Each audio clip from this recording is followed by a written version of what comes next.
السلام علیکم ورحمۃ اللہ وبرکاتہ۔ نور اسلام کے معزز ناظرین، آج کی یہ ویڈیو آپ کو اس دنیا سے پرے ایک ایسی دنیا میں لے جائے گی جس کا ذکر تو ہم سنتے ہیں مگر اسے دیکھ نہیں سکتے۔ ایک ایسی مخلوق جو آگ سے بنی ہے، جو برق رفتاری سے سفر کرتی ہے اور جو صدیوں سے انسانوں کے لیے ایک مہمان رہی ہے۔ ہم بات کر رہے ہیں جنات کی، لیکن آج ہم کسی سنی سنائی کہانی پر نہیں بلکہ خالق کائنات کے اس کلام پر بات کریں گے جو سورہ جن کے نام سے قرآن پاک میں موجود ہے۔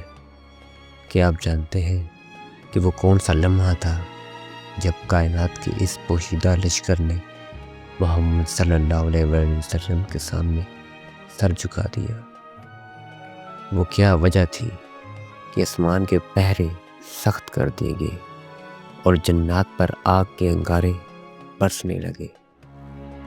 آج کی اس طویل اور مستند دستاویزی ویڈیو میں ہم وادی نخلا کے اس پرسرار سفر سے لے کر جنات کے ایمان لانے کی مکمل داستان مستند حدیث کی روشنی میں بیان کریں گے۔ اس ادوم نزول کا پس منظر، غم کا سال اور طائف کا سورہ جن کے نزول کو سمجھنے کے لیے ہمیں نبوت کے 10ویں سال میں جانا ہوگا۔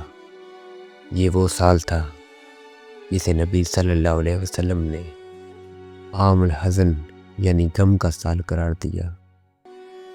آپ صلی اللہ علیہ وسلم کے سرپرست چچا ابو طالب اور رفیق حیات حضرت خدیجہ رخصت ہو چکے تھے۔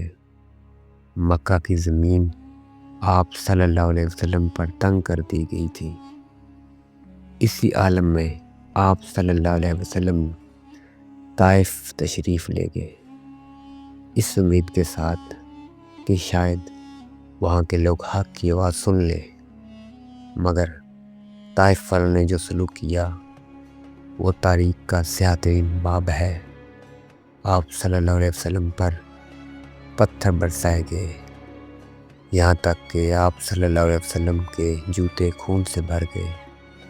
آپ صلی اللہ علیہ وسلم نے بوجھ دل کے ساتھ واپسی کا سفر شروع کیا۔ مکہ اور طائف کے درمیان ایک وادی ہے، اسے وادی نخلا کہا جاتا ہے۔ یہاں رک کر آپ صلی اللہ علیہ وسلم نماز فجر میں قرآن کی تلاوت فرما رہے تھے۔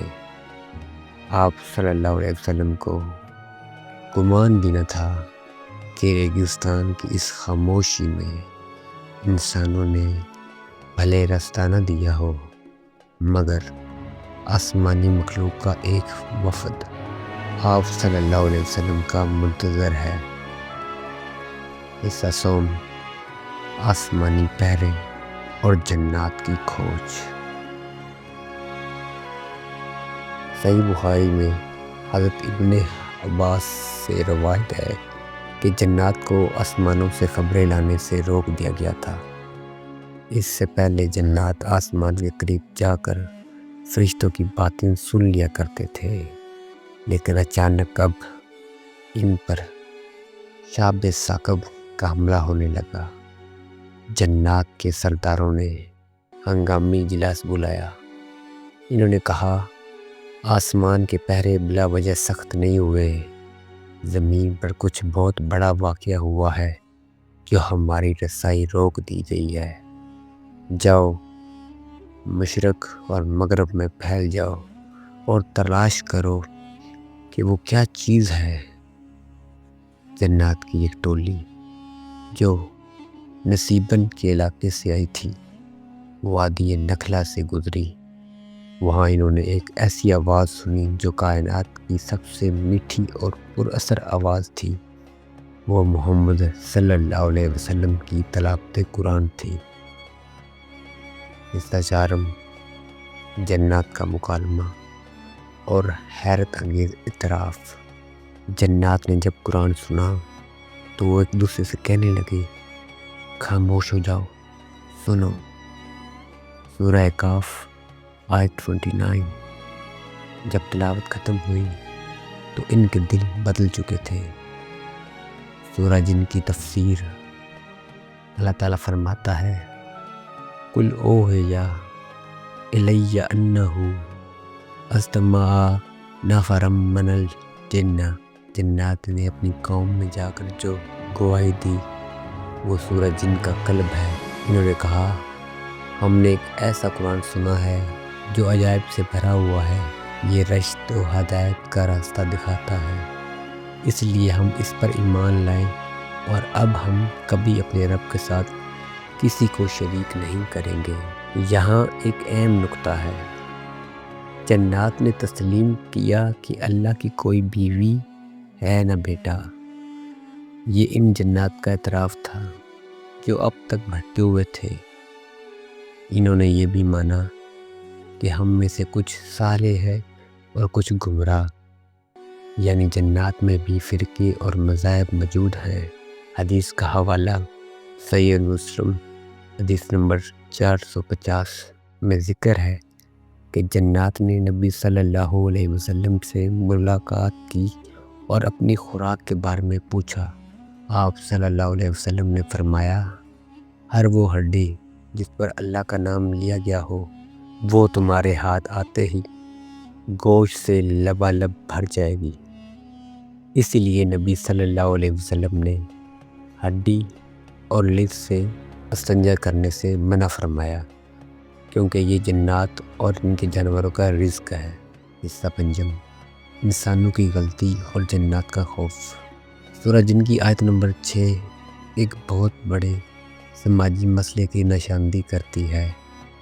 اللہ فرماتا ہے کہ انسانوں میں سے کچھ لوگ جنات کے مردوں کی پناہ مانگتے ہیں، جس نے جنات کا تکبر اور بڑھا دیا۔ قدیم عرب میں جب کوئی مسافر کسی وادی میں رات گزارتا تو وہ کہتا میں اس وادی کے جنوں کے سردار کی پناہ مانگتا ہوں۔ اس سے جنات یہ سمجھنے لگے کہ ہم انسانوں سے برتر ہے، لیکن سورہ جن نے واضح کر دیا کہ طاقت صرف اللہ کی ہے۔ جنات خود کمزور مخلوق ہے جو اللہ کے حکم کے تابع ہے۔ اس صورت کا اختتام اس بات پر ہوتا ہے کہ غیب کا علم صرف اللہ کے پاس ہے، وہ اپنے رسولوں کو جتنا چاہتا ہے غیب کی خبریں عطا فرماتا ہے۔ جنات کی 3 بڑی اقسام اور ان کی طاقت۔ سورہ جن کی گہرائی میں اترتے ہوئے ہمیں یہ جاننا بھی ضروری ہے کہ جنات کی ساخت اور ان کی زندگی کیسی ہوتی ہے۔ مشکوات المصابی میں ایک انتہائی مستند روایت ہے کہ نبی کریم صلی اللہ علیہ وسلم نے فرمایا جنات کی 3 قسمیں ہیں۔ پہلی قسم وہ ہے جن کے پر ہوتے ہیں اور وہ فضاؤں میں اڑتے ہیں۔ دوسری قسم سانپوں اور کتوں کی شکل میں زمین پر رہتی ہے، اور تیسری قسم وہ ہے جو انسانوں کی طرح قیام کرتی ہے اور کوچ کرتی ہے۔ سورہ جن میں ان کی اڑنے کی طاقت کا تذکرہ اس آیت سے ملتا ہے جہاں وہ کہتے ہیں کہ ہم نے آسمان کو ٹٹولا، یعنی وہ لمحوں میں زمین سے آسمان کی بلندیوں تک پہنچنے کی صلاحیت رکھتے ہیں، لیکن اتنی طاقت کے باوجود وہ اللہ کے حکم کے بغیر ایک پتا بھی نہیں ہلا سکتے۔ یہ واقعہ ہمیں یہ باور کراتا ہے کہ طاقت اصل سرچشمہ صرف خالق کائنات ہے۔ جنات کا خوف اور قیامت کا منظر۔ سورہ جن کی تلاوت کرتے ہوئے جب جنات اس مقام پر پہنچے جہاں اللہ کی عظمت کا ذکر ہے تو وہ کانپ اٹھے۔ سورہ جن میں جنات کا ایک اور اعتراف بہت لرزہ خیز ہے۔ وہ کہتے ہیں وَأَنَّا ظَنَنَّا أَن لَّن نَعْجِزَ اللَّهَ فِي الْأَرْضِ، یعنی اور اب ہمیں یقین ہو گیا ہے کہ ہم زمین میں اللہ کو عاجز نہیں کر سکتے اور نہ ہی بھاگ کر اسے ہرا سکتے ہیں۔ یہاں سے ہمیں یہ سبق ملتا ہے کہ جنات کے اندر بھی قیامت کا خوف اور اللہ کی عدالت کا تصور موجود ہے۔ وہ جانتے ہیں کہ ایک دن انہیں بھی اپنے اعمال کا حساب دینا ہے۔ صحیح بخاری کی ایک روایت کے مطابق قیامت کے دن جنات اور انسانوں کو ایک ساتھ اٹھایا جائے گا، اور جو جنات ایمان لائے وہ جنت میں جائیں گے۔ ایک دلچسپ بات جو مفسرین نے لکھی ہے وہ یہ کہ جنات کو اس بات پر بڑی حیرت تھی کہ انسان ہونے کے باوجود محمد صلی اللہ علیہ وسلم کو اللہ نے وہ مقام عطا کیا جو کسی اور کو نہیں ملا۔ جنات نے قرآن سن کر یہ بھی مانا کہ اب کائنوں اور نجومیوں کا دور ختم ہو گیا، کیونکہ اب وحی براہ راست اللہ کی طرف سے آ رہی ہے۔ سورہ جن کی برکات اور گھروں کی حفاظت۔ ویڈیو کے آخری حصے میں ہم یہ بات کریں گے کہ سورہ جن کی تلاوت ہمارے گھروں کے لیے کیوں ضروری ہے۔ علماء فرماتے ہیں کہ جس گھر میں سورہ جن کی تلاوت کی جائے وہاں سے شریر جنات اور وسوسے پیدا کرنے والی مخلوق بھاگ جاتی ہے۔ نبی کریم صلی اللہ علیہ وسلم نے ہمیں سکھایا کہ جنات سے ڈرنے کی بجائے اللہ کی پناہ مانگی جائے۔ حدیث میں آتا ہے کہ تم میں سے کوئی جب اپنے بستر پر جائے تو معوذتین، سورہ فلق، سورہ ناس پڑھے۔ سورہ جن کا پیغام بہت واضح ہے۔ اللہ کی بندگی میں ہی کامیابی ہے، چاہے وہ انسان ہو یا جن۔ جو اللہ کے راستے سے بھٹک گیا وہ ہلاک ہوا، اور جو حق کی بات پر لبیک کہہ گیا اللہ اس کے لیے رزق اور سکون کے دروازے کھول دیتا ہے۔